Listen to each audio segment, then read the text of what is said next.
გამარჯობა, ეს BMG-ის ტელეპროექტი ქალების ნარატივია, მე კი მისი დღევანდელი წამყვანი მარია მადამია ვარ. წლების წინ, როდესაც ადამიანები სტაბილურ სამსახურს ელოდნენ იმ მოტივით, რომ დრო სრულად საკუთარი ბიზნესისთვის დაეთმოთ, მაშინ სიტყვა სტარტაპი ასე ხშირად არ გამოიყენებოდა. რეალურად საქართველოში არც დღეს აღიქვება ტერმინი სწორად, თუმცა ამაზე ოდნავ მოგვიანებით ვისაუბრეთ. დღეს კი სტარტაპერებზე მინდა თქვენი ყურადღება შევაჩერო. ინოვაციური ტექნოლოგიების მაძიებელ ადამიანებზე, რომლებსაც რამდენიმე წლის წინ თავზე ხელაღებულებად აღიქვამდნენ. დღეს კი ამ თავზე ხელაღებული ადამიანების უმრავლესობა საკმაოდ წარმატებული მზარდი და პროგრესირებადი კომპანიების დაფუძნებლები, იდეის ავტორები და მფლობელები არიან. საქართველოში უკვე რამდენიმე წელია ბუმია სტარტაპების, ყოველ დღე იქმნება ახალი კომპანიები, გვესმის რომ შეიქმნა პროდუქტი ან მომსახურება, რომელსაც ბაზარზე ანალოგი არ ყავს, როგორც ჩანს, ერი იდეის ნაკლებობას არ განიცდის. განსაკუთრებით კი მიხარია ამ ფერხულში ქალების ჩართულობა. სტატისტიკის მიხედვით, ბოლო 20 წლის განმავლობაში ქალ ანტრეპრენიორთა რაოდენობა 114%-ით გაიზარდა. მესმის რომ ეს სტატისტიკა სამწუხაროდ არ ეხმიანება ჩვენი საქართველოს ლოკალურ რეალობას. აქტივობას თუ მაჩვენებლებს ქალ მეწარმეთა რაოდენობა ბევრი არ არის, თუმცა პროგრესი მაინც სახეზია. და სწორედ ამ მცირე, თუმცა პროგრესირებად სტატისტიკაში სახელდება ჩემი დღევანდელი სტუმრებიც. თუმცა ვიდრე მათ გაგაცნობთ, გადავხედოთ მიმდინარე ახალმოებებს და სულ რამდენიმე წუთში ვართ ისევ პირდაპირ ეთერში.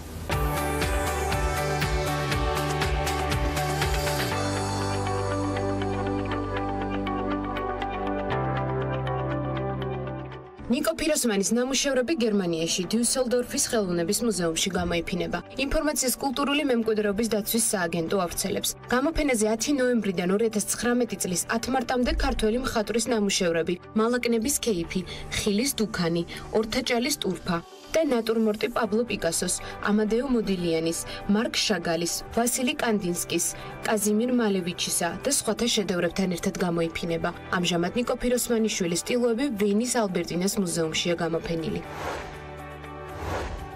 ბალეტის 200-წლიანი ისტორიის განმავლობაში პირველად დიდ ბრიტანეთში ყავისფერი და ბრინჯაოსფერი პუანტები შექმნეს. საბალეტო ფეხსაცმელი ფერადკანიანი მოცეკვავებისთვისაა განკუთვნილი. ევრონიუსის ინფორმაციით დღემდე ფერადკანიანი მოცეკვავები პუანტებს შესაბამის ფერში სცენაზე გამოსვლის წინ თავად ღებავდნენ და ამაში დიდ დროს კარგავდნენ. ყავისფერი და ბრინჯაოსფერი პუანტების დამზადება ბრიტანულმა კომპანიამ Fried of London უკვე დაიწყო.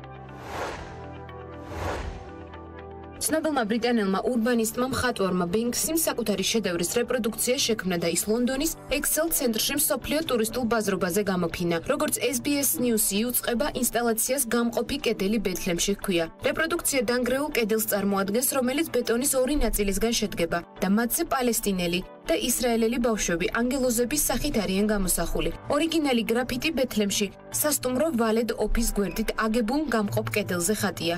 თანაც ისე რომ მისი დანახვა სასტუმროს პრაქტიკულად ყველა ნომრიდანაა შესაძლებელი. ინსტალაციით ბენქსი მიმის თქმას სცადა, რომ კედელი ოდესღაც აუცილებლად დაინგრევა. სიბრძნე სიცრუისა გერმანულ ენაზე გამოიცა პროექტი ქართული წიგნის ეროვნული ცენტრის ხელშეწყობითა და გამომცემლობა ედიშენ ორიენტის მიერ განხორციელდა. ინფორმაციას წიგნის ეროვნული ცენტრი ავრცელებს. სულხან-საბა ორბელიანის სიგავარაკების გერმანულენოვან თარგმანზე ჰაინ ფენრიხმა იმუშავა. რაც შეეხება წიგნის ილუსტრაციებს, ის ზურამ ჭედლიშვილს ეკუთვნის. სიბრძნე სიცრუისა მე-17 საუკუნეშია დაწერილი და 150-ზე მეტ იგავარაკს აერთიანებს. მანამდე გერმანულ ენაზე გამოიცა იაკობ გოგებაშვილის იავნანამ რახნა, შოთა რუსთაველის ვეფხის ტყაოსანი და 3 ქართული ჰაგიოგრაფიული ნაწარმოები.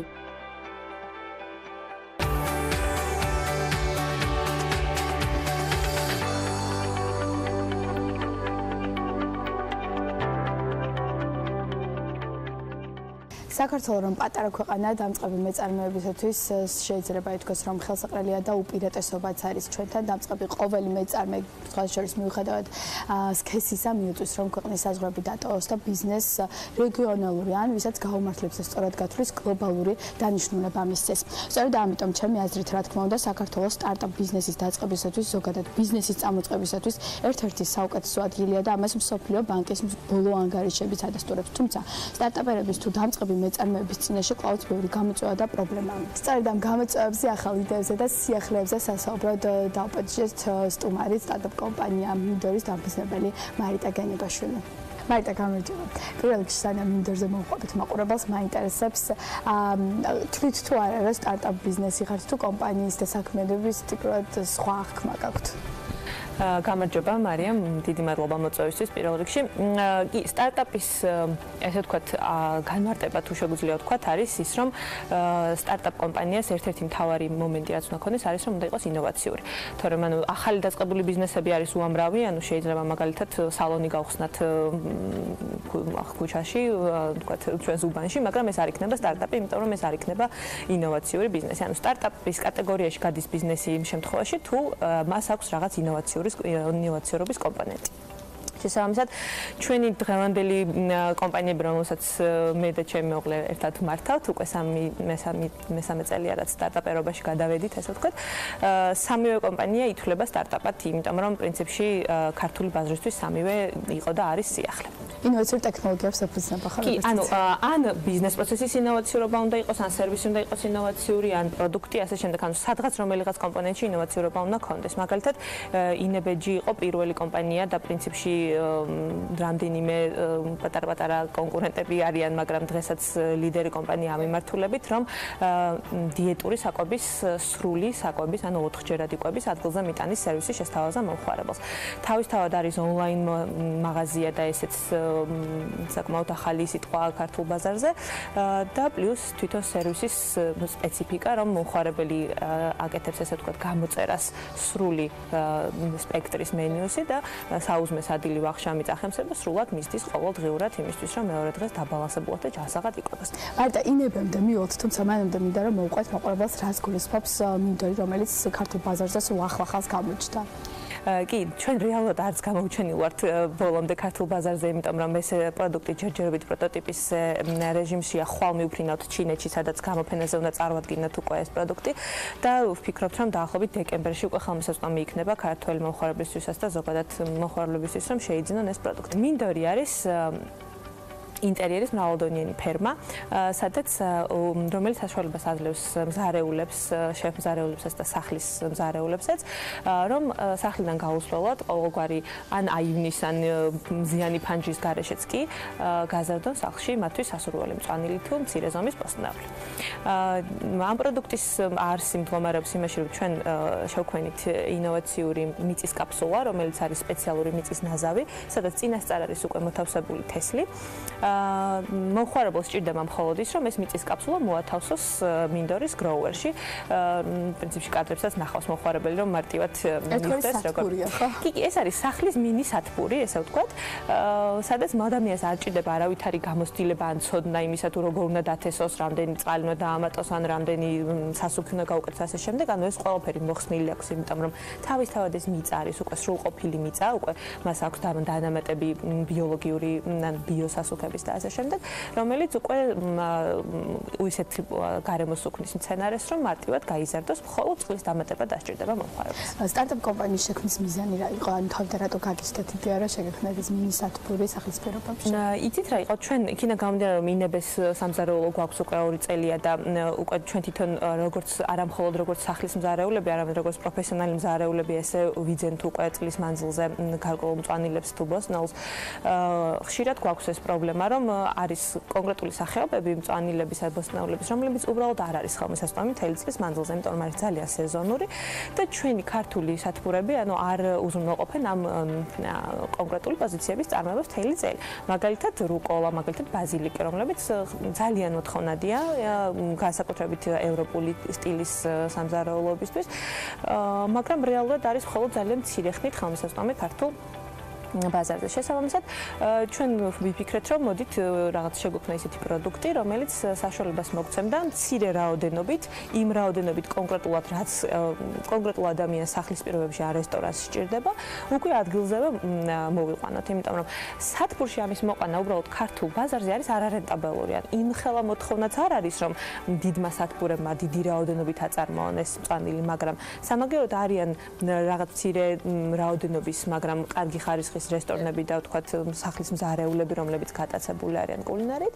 რომელსაც ჭირდებათ წლის მანძილზე და არა აქვთ. შესაბამისად, ეს ზუსტად ამის ჩანაცვლება გვინდოდა. მეორე ძალიან დიდი რამ რისი მიღწევაც გვინდოდა არის ის, რომ ეს მინდორში მოყვანილი მწვანილი იქნება აბსოლუტურად ბიოლოგიურად სუფთა ჯანსაღი მწვანილი, ანუ უკვე გეცოდინებათ თქვენ, რომ რა პირობებში მოვიდა ეს მწვანილი, ანუ ჩემი აზრით განსაკუთრებით მნიშვნელოვანი იქნება მე როგორც მცირეწლოვანი ბავშვების დედას, ანუ ჩემთვის ძალიან მნიშვნელოვანია ხოლმე ის, რომ ვიცოდე რა პროდუქტს ვყიდულობ. ძალიან მიჭირს ისეთი პროდუქტების ყიდვა, რომლის წარმომავლობაც არ ვიცი, ანუ მიუხედავად იმისა, შეიძლება ვიღაცამ თქვას, რომ აი ნამდვილად ჩემს ბაღში მოვიყვანე, მაინც შეიძლება ბოლომდე ვერ ენდო და გაგიჭირდეს, როცა ბავშვისთვის ყიდულობ, იმდენად მნიშვნელოვანია იქ რა ქიმიური სასუქი უკეთდება თუ ასე შემდეგ. და უკვე როდესაც შენ გარანტირებულად იცი, რომ შენ სახლში შენ თვალწინ, შენი ხელით მოკრეფილ მწვანილს მისცემ შენს შულს, უკვე ჩემი აზრით ეს ძალიან დიდი რამეა დღევანდელ დღეს, როცა ძალიან ბევრ სხვა პირობებში გვიწევს ცხოვრება ჰაერის დაბინძურებიდან და ასე შემდეგ დაწყება. მარიტა, სანამ ვიყო მინდორი, მანამდე თქვენ დააფუძნეთ ინებე, მიკროგრინი ამ ეტაპზე რას მდგომარეობა არის თქვენს წინა სტარტაპ კომპანიებში? კი, ინებე არის კარგ ეტაპზე ახლა, იმიტომ რომ ფართოვდებით, გადავდივართ ახალ სამზარეულოში, იმიტომ რომ საკმაოდ გაიზარდა ჩვენ პროდუქტზე მოთხოვნა და ვეღარ ვეტევით იქ, სადაც აქამდე ვიყავით და ახლა გადავდივართ ახალ სამზარეულოში. გვაქვს რამდენიმე ახალი პროექტი, ახალი მიმართულება, რომელსაც ვიმატებთ და დეველოპმენტის პროცესში ახლა ამ ეტაპზე და ზუსტად ახალ სამზარეულოს დასრულებასთან ერთად გაეშვება ეს ახალი მიმართულებებიც, რამდენიმე მიმართულებით აპირებს განვითარებას ინებე. თუმცა ისევ რჩებით, რა თქმა უნდა, ჯანსაღი კვების და ჯანსაღი ცხოვრების წესის ფარგლებში. რაც შეეხება მიკროგრინიც ამ ეტაპზე ვართ გაფართოების პროცესში, დავასრულეთ მოლაპარაკებების სომხეთთან და უკვე ექსპორტზე გაგვაქვს სასომხეთში ჩვენი მიკრომწვანილი და ძალიან გვიხარია ეს ამბავი, იმიტომ რომ სასომხეთი არის საკმაოდ განვითარებული სარესტორნო ბაზრის მიმართულებით, საკმაოდ კარგი დონის რესტორნები და კაფეები აქვს და ძალიან დიდია დაინტერესება, იმიტომ რომ რეალურად ესეთი სათბური იქ არ არის ჯერჯერობით და უკვე ყავს კონტრაქტორი კომპანიები, რომლებსაც სისტემატურად და სტაბილურად ჭირდებათ ჩვენი პროდუქტი და უკვე დავიწყეთ ყოველკვირეულად ექსპორტი სასომხეთში.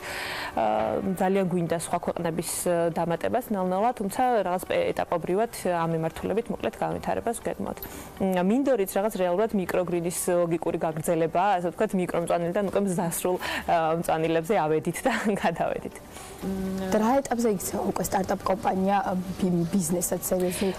იცით რა არის, ჩემი აზრით ამ შეკითხვას როცა გვისვენ ხოლმე, სულ პასუხობ, რომ ალბათ დრო არის ერთ-ერთი მთავარი მაჩვენებელი, იმიტომ რომ ვთქვათ 10 წელი არ შეიძლება კომპანიას ერქვა სტარტაპი, ანუ პირველი 3-4 წელია ალბათ სტარტაპი თავის სტარტაპის კატეგორიაში, შემდეგ უკვე გადადის ბიზნესის კატეგორიაში, ჩვეულებრივი ბიზნესის, ასე ვთქვათ, ტრადიციული ბიზნესის, უკვე იქ დგება რამდენად რენტაბელურია ეს ბიზნესი თუ არ არის რენტაბელური. ანუ სტარტაპს აქვს იმისი ფუფუნება, რომ არ იყოს ბოლომდე რენტაბელური თავის სტარტაპობის ხანაში, ანუ შესაძლებელია, რომ პირველი 2-3 წელი ან 4 წელიც პოზიტიური არ იყოს მისი შემოსავლები, მაგრამ დიახ, ანუ მოგებაზე არ იყოს გასული, თუმცა თუ რაღაცა პერიოდში თქვა 3-4 წელიწადში ეს ეტაპი არ დადგა, უკვე უნდა ჩავთვალოთ ალბათ, რომ ვერ გამართლდა ამ სტარტაპის მოლოდინები და რაღაცა პივოტირება უნდა მოხდეს ბიზნეს მოდელის იმისთვის, რომ უკვე წარმატებულ ბიზნესად გადაიქცეს. იმიტომ რომ 10 წელი არ შეიძლება რომ ვარქვათ, რომ ეს არის სტარტაპი და იმიტომ რომ სტარტაპია,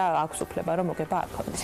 მესამე სტარტაპს და აუცილებლად უნდა გკითხო ის დაბრკოლებები, რაც აი ამ წლების განმავლობაში გადახდა როგორც დამწყები მეწარმეს რა იყო ქვეყანაში, რაც ხელს უშლის დამწყებ მეწარმეებს განვითარებაში. იცით რა არის ყველაზე დიდი დაბრკოლება, რომელსაც რაღაც სხვადასხვა გზებით უნდა ვებრძოლოთ და უკვე არის გზები ამასთან საბრძოლველი, არის ბაზრის სიმცირე, რომელ ბაზარზეც ჩვენ ვცხოვრობთ. ანუ უბრალოდ ეს არის მოცემულობა, რომელიც უნდა მივიღოთ, რომ ჩვენ ვართ ქართულ ბაზარზე, რომელიც არის ძალიან პატარა ბაზარი და დაბალი მყიდველი უნარიანობის მქონე ბაზარი. შესაბამისად, ნებისმიერი კომპანია, რომელსაც პრეტენზია აქვს, რომ წარმატებული გახდეს, უნდა ქონდეს ორიენტირი იმაზე, რომ გახდეს საერთაშორისო. სხვა შემთხვევაში ძალიან ცოტა ისეთი ბიზნეს მოდელი, რომელიც საქართველოს ფარგლებში მყოფი მიაღწევს რეალურ ჭეშმარიტ წარმატებას. მეორე საკითხი არის ის, რომ კადრების ნაკლებობაა საკმაოდ, პროფესიონალი და კვალიფიციური კადრების კი თითქმის ყველა მიმართულებით, აი სიმართლე ვთქვათ, დამლაგებლიდან დაწყებული, მენეჯერით დამთავრებული ყველა ეტაპზე, ყველა რგოლის კადრში არის კვალიფიციური კადრების სიმცირე. რამდენადაც გასაკვირი არ უნდა იყოს, ქვეყანაში, რომელშიც აი ამ დონის და უმუშევრობა, არა დონის უმუშევრობაზე დღეს ვსაუბრობთ და წუწუნებენ ადამიანები, რომ უმუშევრობაა, ძალიან ხშირად ქონია შემთხვევა, რომ დამლაგებელს ვერ უშუალობთ საკმაოდ საბაზრო ფასად. და ბოლოს აუცილებლად უნდა გკითხოს სამომავლო გეგმებზე. სადაპირებთ ექსპორტის მიმართულებით გაფართოებას და როგორც ადგილობრივ, ასევე საერთაშორისო მასშტაბზე რა გეგმები გაქვთ? დღევანდელი ტექნოლოგიები საკმაოდ კარგად არის უკვე განვითარებული, მაგალითად ონლაინ გაყიდვების არხები გვაქვს კარგი, სადაც მაგალითად მინდორისთვის გეგმავთ, რომ გამოვიყენოთ ონლაინ გაყიდვის საერთაშორისო პლატფორმები, როგორც არის ვთქვათ Amazon და ასე შემდეგ. თუმცა ზოგადად ექსპორტი შეიძლება ესე რომანტიკულად ჟღერს, რომ აი შეგვიძლია მთელ მსოფლიოში გავყიდოთ, თუმცა ძალიან სპეციფიურია თითოეული ბაზარი, თითოეულ ბაზარს სჭირდება მორგება, კომუნიკაციის მორგება, მოხარებლის შესწავლა ასე შემდეგ, ამიტომ ესე ძალიან მარტივად რომ მივუდგეთ, რომ მთელ მსოფლიოში ესე გავალთ მომავალ წელს ბაზარზე, ცოტა რთული იქნება ალბათ. ჩემი აზრით პირველ რიგში საქართველოს ბაზრიდან მეზობელ ქვეყნებში განვითარდებით, რადგან მათთან მაინც უფრო კულტურულად ვიცნობთ ამ ქვეყნებს და შეიძლება რომ მარტივი კომუნიკაცია მოხდეს და უკვე შემდგომ ეტაპზე გადავალთ ვთქვათ ევროპულ და სხვა ბაზრებზე. თუმცა დღევანდელ დღეს ვთქვათ 10 წლის წინანდელ ეტაპთან შედარებით გაცილებით მეტი შანსი და საშუალება გვაქვს, რა თქმა უნდა, სწორედ ამ ონლაინ გაყიდვების პლატფორმების საშუალებით, რომ ქვეყნის გარეთაც მომხმარებლებთან შევძლოთ მიღწევა. მადლობა მარიტა საინტერესო საუბრისთვის და წარმატებებს გისურვებ როგორც ადგილობრივ, ასევე საერთაშორისო მასშტაბზე. ქალების ნარატივის არეალში კი კიდევ ერთი სტარტაპი და სტარტაპერი მოექცა, რომელიც საქართველოში არა, მაგრამ ნიუ-იორკში ნამდვილად იმკვიდრებს თავს ქართული ტრადიციული კერძებს. Cheeseboat-ის ქართული რესტორანია, სადაც ნიუ-იორკელები აჭარულ ხაჭაპურსა და ქართულ კერძებს მიირთმევენ. ოჯახური ბიზნესის დიდია ნეთი დავითაშვილს მაშინ გაუჩნდა, როდესაც მიხვდა, რომ პროფესიით მუშაობა ნიუ-იორკში საცხოვრებლად საკმარის შემოსავალს ვერ მოუტანდა. ყველიანი ნავისა და ქართული რესტორნის შესახებ დეტალებს მისი დამფუძნებლები ნეთი და მარიამ დავითაშვილები მოგუყვებიან, რომლებიც როგორც აღნიშნე ნიუ-იორკში ცხოვრობენ, ამიტომ მათთან დაკავშირებას კაბის მეშვეობით შევძელით და ჩანაწერს პირდაპირ ეთერში გთავაზობთ. ნეთი მარიამ გამარჯობა და მადლობა იმისათვის, რომ დატვირთული რეჟიმის მიუხედავად გამონახეთ დრო ჩვენთან სასაუბროდ. პირველ რიგში მაინტერესებს რესტორნის შექმნის იდეა საიდან გაჩნდა და კონცეფციაზე რომ უფრო ცლად მოგვიყვეთ. რესტორნის იდეა გაჩნდა იქიდან, რომ ქართული ღვინო და ქართული საჭმელები დაიწყო წერა თვითონ ამერიკაში და ძალიან ბევრი ადამიანი დაინტერესდა, ჩემი მეგობრები ასე ვთქვათ. და მივხვდი, რომ არ იყო ბევრი არჩევანი თვითონ ნიუ-იორკში.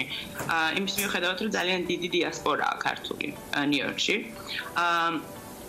იდეა გაჩნდა ესე, мотиваცია იყო ფული, რა თქმა უნდა, და უნივერსიტეტის დამთავრების შემდეგ მინდოდა რომ წავიმოწყო რაღაც სხვა, იმიტომ რომ დიზაინით ვერ შევავდი ფულს. რა არის ის განსაკუთრებული ნიშა, რაც დაიმკვიდრა უკვე ამერიკაში და რატომ მირჩევენ როგორც ამერიკელები, ასევე სხვა ეროვნების წარმომადგენლები ნიუ-იორკში cheeseboats და რატომ დადიან თქვენს რესტორანში, რა განასხვავებს მას სხვა კვების ობიექტებისგან?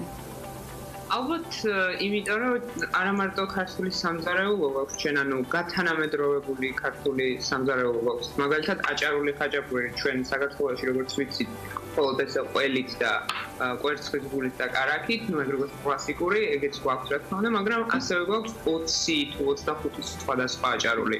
ანუ ყველი არის ისევე როგორც ჩვეულებრივ აჭარულში, მაგრამ აი შრიმპები აქვს ზემოდან ზოგს, პროშუტო, სოკო, სპინაჩი, ძალიან ბევრი რაღაც, ქართული ბეკონი, ქათამი და ასე შემდეგ. და ანუ შეუძლია ნებისმიერ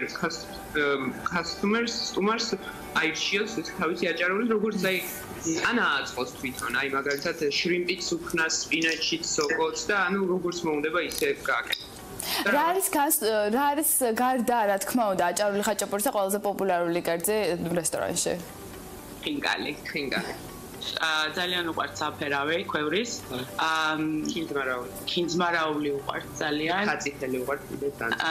და წინანდალზე გვეკითხებიან ძალიან ბევრს, იმიტომ რომ გვიწერია რომ წინანდლის ისტორია და ასე შემდეგ. ეს ძალიან აინტერესებთ მენიუში გვაქვს შეტანილი. რა იყო წინაღობები და ბარიერები, რაც ბიზნესის დაწყების დროს შეგეჩეხათ, რა პრობლემების დაძლევა მოგიხდათ უცხო ბაზარზე ქართველებს საინტერესოა ეს?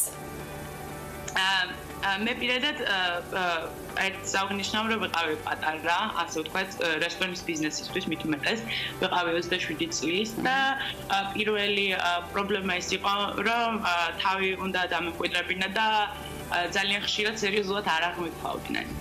როცა მივიდიოდი შეხვედრაზე ან ლიცენზია იყო ეს თუ ფართის ნახვა იყო და ალბათ უპირატესობას ანიჭებდნენ კორპორატიულ მას რა ქვია კლიენტს და ასევე მამაკაცებს. და აუცილებლად უნდა გკითხოთ სამომავლო გეგმები როგორია, რას გეგმავთ თუ ახლოს მომავალში სადაპირებთ გაფართოებას?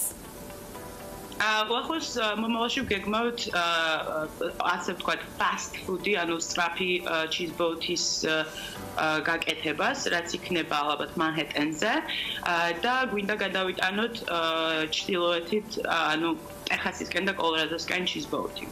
და აუცილებლად კიდევ ბოლოს გკითხავთ რეკომენდაციებს ქართველებისთვის, რა უნდა გაითვალისწინონ ქართველებმა, რომლებიც მოღვაწეობენ ნიუ-იორკში და ახლა იწყებენ ბიზნესს, რა სირთულეების დაძლევა მოუწევთ მათ და რა უნდა გაითვალისწინონ იმისათვის, რომ საკუთარი თავის რეალიზაცია მოახდინონ უკვე ამერიკულ ბაზარზე. რას ურჩევდით უკვე დამწყებ მეწარმეებს? ჩემი აზრით შრომა.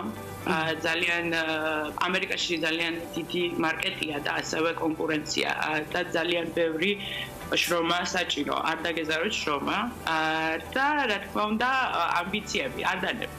მადლობა გოგოება, თქვენ ძალიან საინტერესო და ამომწურავი ინფორმაციისთვის. ჩვენ კი თქვენი აჭარული ხაჭაპურისა და რესტორნის შესახებ ფურცლად სიუჟეტში ვნახავთ.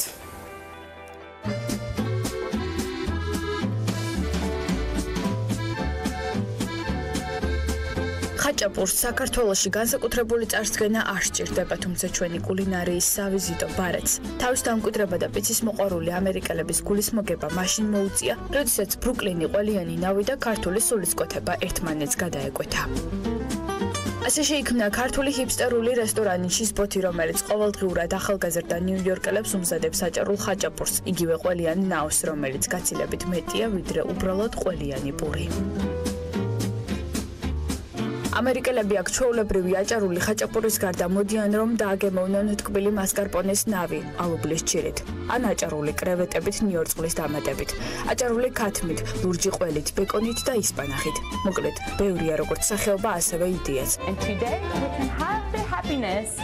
ყოველფრის სათავეში კი ქართული ოჯახი დგას, რომელიც ტრადიციული აჭარული ხაჭაპურის რეცეპტიდან ოდნავ გადახვევას არ შეუშინდა და ექსპერიმენტი პირველად სწორედ ნიუ-იორკში სცადა.